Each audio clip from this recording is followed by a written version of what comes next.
Hello everyone, welcome back to my channel. We talk here about business central topics, functional topics and development. Since this was quite recent, a year ago, it's still recent. In 2022, in 2022 we first heard about analysis mode view, a feature on list pages and on queries in Business Central. The feature was promoted by Kenny Pontopidan. He is manager of development working for Microsoft. Um, and Yeah, the feature is very cool. I like it. It's yeah, the but in the end, this feature shifts the focus of consultants and developers from building analytics reports into customers' hands. They have now a pretty flexible tool um, to consolidate data and to view it the way they want. And also, this will shift us, the consultants on Business Central, towards the latest innovations from Microsoft, like AI and Copilot and integrations with Azure services. So um, I think Microsoft recognized that this was a big expense for end users, and it's definitely gonna be welcomed by everyone. With that, we'll go through. I was planning to talk about a use case for analysis mode view, and this is um, based on a discussion I had with one of the executives working for an end user. And the discussion was in large around the need for the executive team working at this end user to have a clearer picture of sales orders and in particular of outflows of shipments, quantities and amounts by customers and by dates. Transition uh, to Business Central and to see what we can do to help this customer. Okay, so we have here Business Central. This is a production environment on version 23.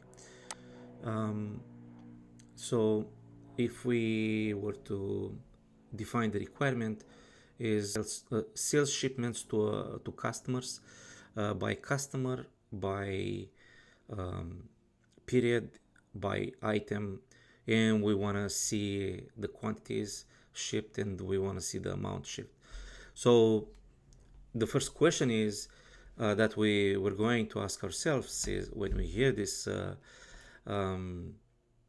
requirement is what existing page can we use that contains this sort of data.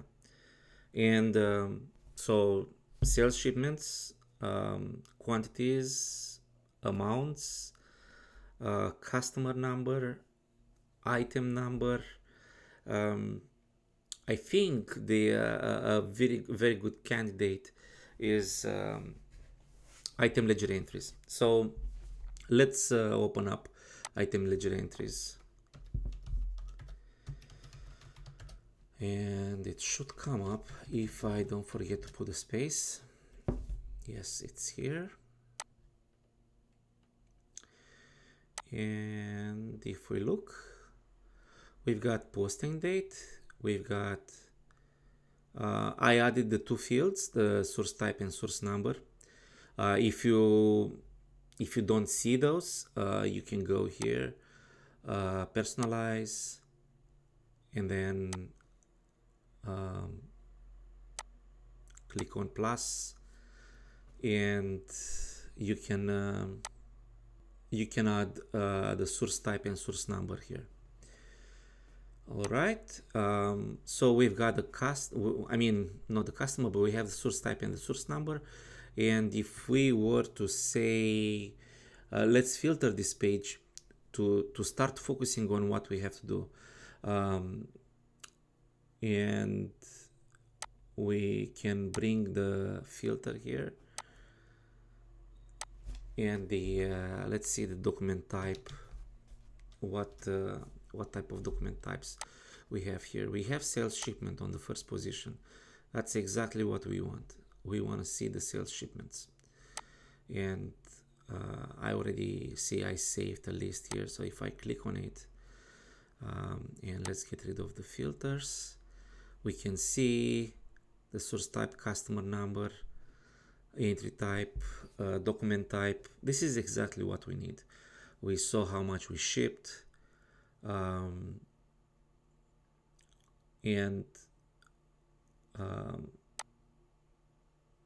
yeah, that's in the amounts. Sales amount actual, that's gonna be a good candidate for fields to retain in our analysis mode. So when we said the analysis mode is a feature of the list pages, and this is a list page, I meant this is a toggle that we can switch from viewing the data record by record into the analysis mode. So let's do that. And as you see, I already have here a sample one. If I click on it, I already worked on it, but we're going to do it again step by step. But we can see when we look at what I did here, we see the customer numbers, we see them by year, and we see them also by month. And for example, for January 2023, customer 40,000 we shipped 5 units of item 1908S, and the total amount is 950. We also shipped 1920S. 7 is the number of records in the item ledger entry. We can, if we want, let's see, let's switch back to the normal view. And if we look at, if we were to filter here by source number, and if we were to let's say the posting date in 2023,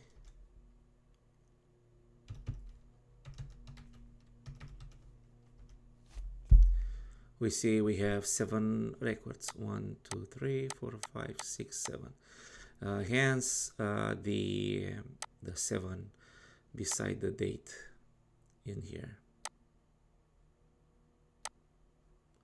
So we see that 40,000 has in 2023 17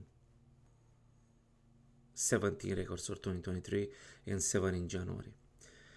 And yeah, we see the items are 1908, 1920, 1960,